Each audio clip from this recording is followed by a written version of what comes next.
I was just watching I think it was a YouTube video. No, it wasn't a YouTube video. It was a Instagram video. I was just scrolling through my phone, and the background music they used was the Secunda, the from the Skyrim OST.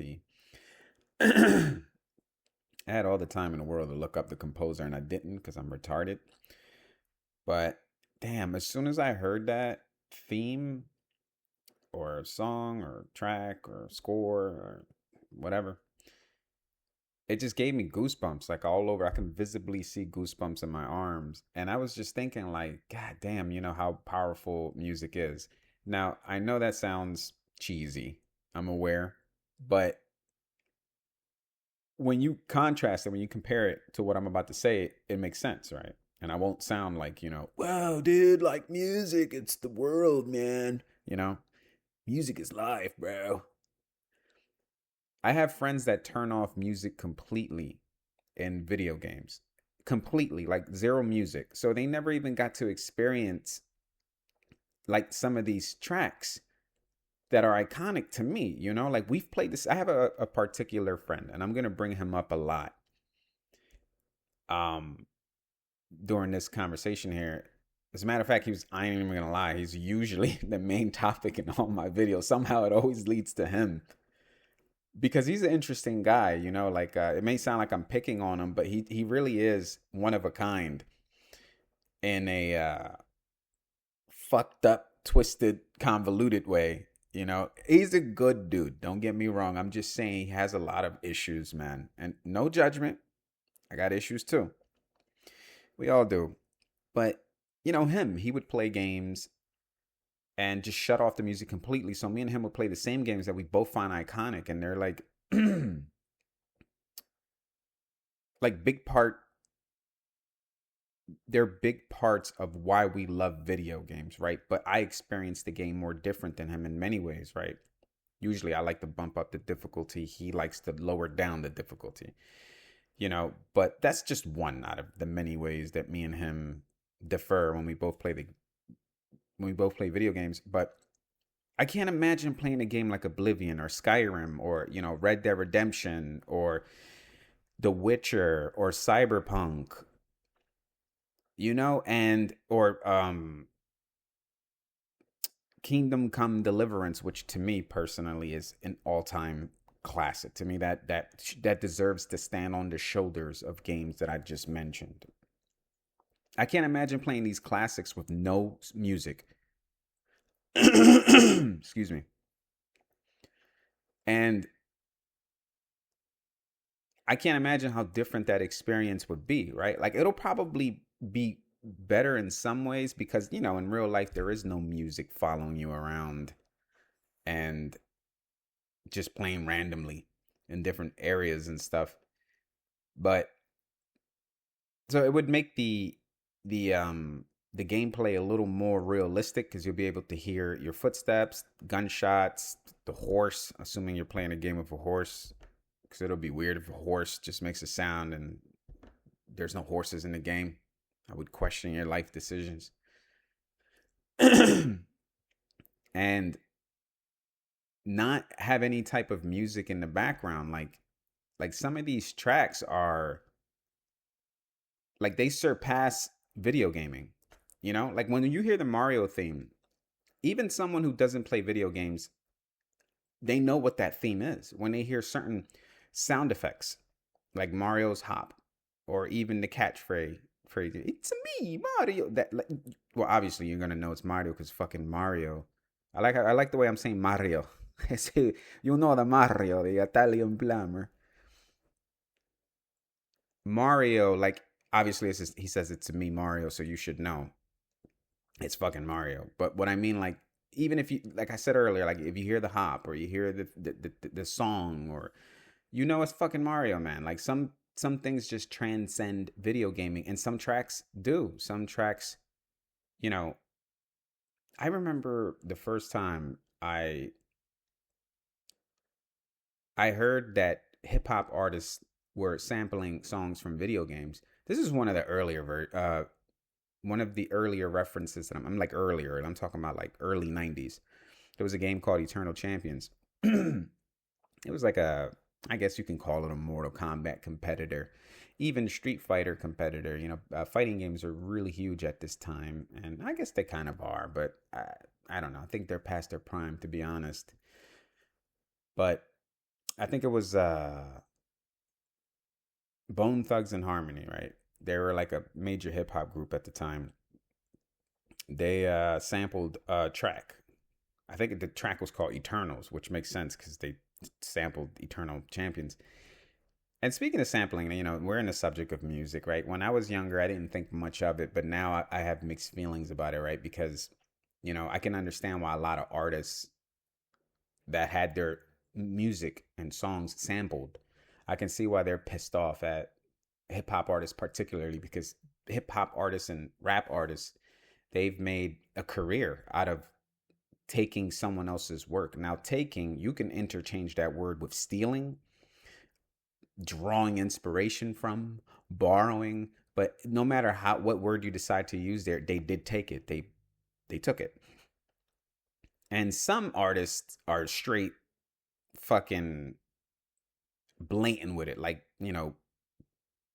Diddy, Puff Daddy, P. Diddy, whatever he wants to be called now. I know, super controversial figure now in 2026 and 2025.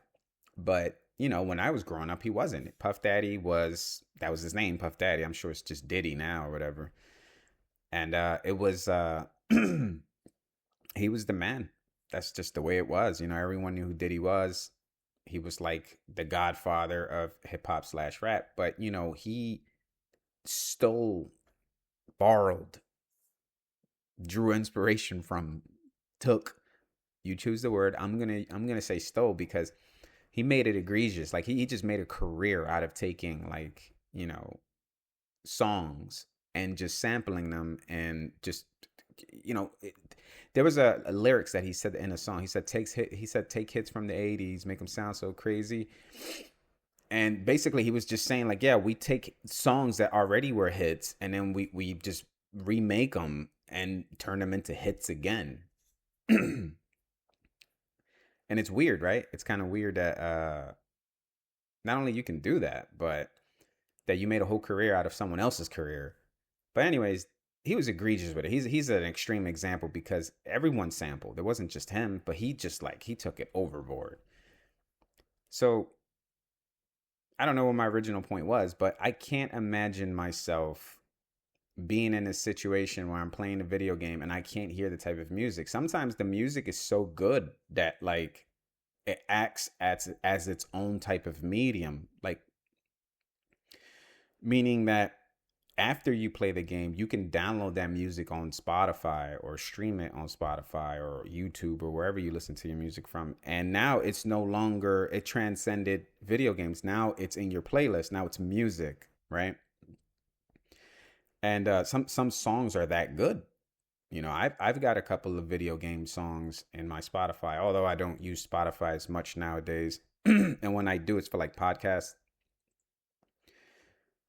So his experience is completely different from mine, right? He plays games, but I here's the reason. A lot of the time he removes the music from the video game, or should I say, mutes the music from the video game because this is what I think. This is my theory. Because he's scared. Like if we're playing like 7 Days to Die or any other games, he's a big exploiter, super huge. It drives me nuts. Not just because he does it. I just hate exploiters because you're cheating, and you can dress it up as much as you want, but it's cheating, and it's always going to be cheating. I'm not going to sit here and stand on moral ground. I'm not the most perfect fucking guy ever, especially when it comes to video games. Every now and then I might cheese it, maybe. Very rare. But look, I'm not judging here. I'm just saying that I hate it when they do it egregiously. Like I was speaking about Diddy, right? He was an extreme example. My friend is an extreme example. He goes overboard, to the point where he's doing console commands and he's looking up exploits, and he can't just sit down and enjoy a game. He has to look everything up. Things have to be explained to him thoroughly, and it's like it's exhausting. It really is. And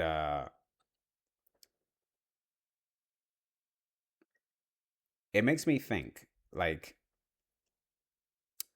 is this experience better than mine? Of course, I shouldn't be thinking like that. I shouldn't be comparing. I should just enjoy my own experience, which I do with the music on. But like, I wonder how I would look at these games if I had turned the music off and just played them with no OST whatsoever. The Witcher, Cyberpunk, Red Dead Redemption, those same games that I mentioned earlier. Like, how much different? Like the Red Dead theme song is playing in my head now. That song was so iconic. I remember after playing that game, both of them actually. That theme song was stuck in my head for like weeks. I was like whistling it. And I'm like, imagine you didn't get to experience that. You what are you whistling? You won't be whistling anything. Sorry, my throat. It's like it wants to act up as soon as I'm recording. Isn't that great? I was good just a little while ago. I'm also trying a new mic, by the way. If it sounds kind of weird, that's why. I bought this little pretty cheap mic. It's the HyperX Soundcast 2. I could have bought something a little better, but I'm not.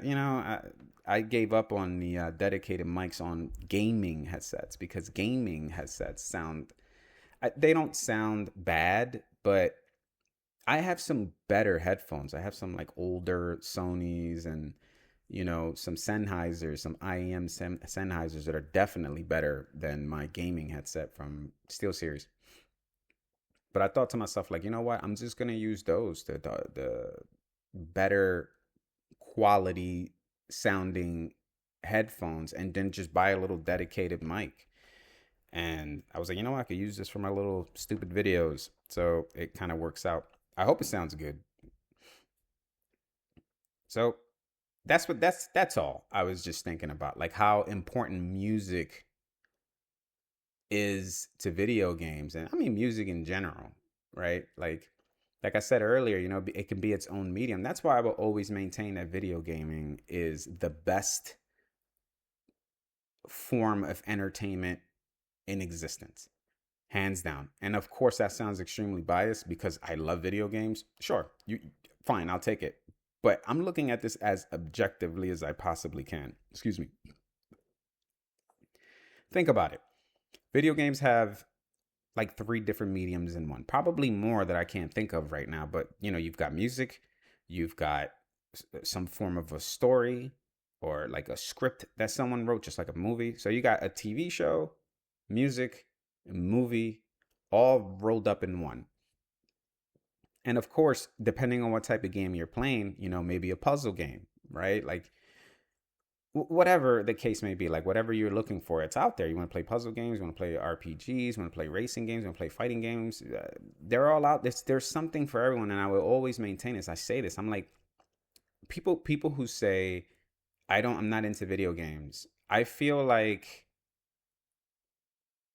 that's because they haven't been introduced to the proper one, the one that fits them. Because I guarantee you, if they found their own game, they would love gaming. And then, they can use that game as a springboard into other genres and stuff like that. I've seen it happen so many times. And I'm pretty good at this, not to pat myself on the back or whatever, but like, I feel like a connoisseur almost. Like, I feel like if I could sit down with you and if I know you for a while, I'll go, you know what? I think I know what type of game you may like. Maybe I should start a business like that. But yeah, like I do in my heart believe that there's a game out there for everyone. And to get back on track, because I usually never on track, this is going to be a pretty short video anyway, so you don't have to deal with me for much longer. I can't stress how important music is. Like I said, just sitting there like an idiot, grinning with like goosebumps in my forearms. Just because I heard that Skyrim song or the Segunda song, and I'm just like, damn, like that's how powerful it is. Like, at the risk of sounding kind of stupid, but it really is powerful. And I'm like, damn, that alone triggered that effect on me, and it made me want to record this video. And some people don't experience that at all. And I'm like, that's insane, for whatever reason it may be. Maybe because they're scared when they're playing horror games like 7 Days to Die, or maybe because they want to cheat and exploit. Like I was trying to get to my point earlier with my friend that now I just came back to. He's doing that as an exploit. Like he's kind of just like I want to get every single advantage that I possibly can. I know he reduces the visual quality so the foliage can disappear and he can like see better. Dude, this guy's just he's a mess. He's a lot, man. Good dude, but goddamn, man, high maintenance, man. So I remember not so long ago, maybe a few years ago, like maybe like 2 years ago, I moved into my new apartment. And I had off that day, and I kind of wasn't feeling the greatest. Some days, just, I don't know if it was because of the rain or because I had some issues going on. But I remember I was working out and I was listening to Spotify, and I was like, you know what? I haven't played Oblivion in so long. I got this strange hankering to like play Oblivion. And I was like, you know what? Let me hear the music. And I just put the music on Spotify. I believe it's all there. At least it was 2 years ago. God knows now. And I remember just hearing the songs while I was working out, and I was just like, I would stop. Sometimes I would stop in the middle of my workout and not realize that I'm not even moving. I'm just standing there grinning. You know what I mean? Because it's just amazing. It's just amazing the effect that it has, and for people to just turn it off. I mean, everybody has their preference, but it's such a wild move to me. That's a bold, bold way to live, man. Bold, bold way to live. But then I think of games like Tarkov, but those games are more hardcore and more military esque. So games like that, you don't want music in the background because you really want to hear what's going on there. You'll get shot in the head and lose all your gear, and then blame the developers. I don't know. This one will be a short and sweet one. I'm gonna get out of here. Talk to you guys later. Also, in the meantime, play that fucking music.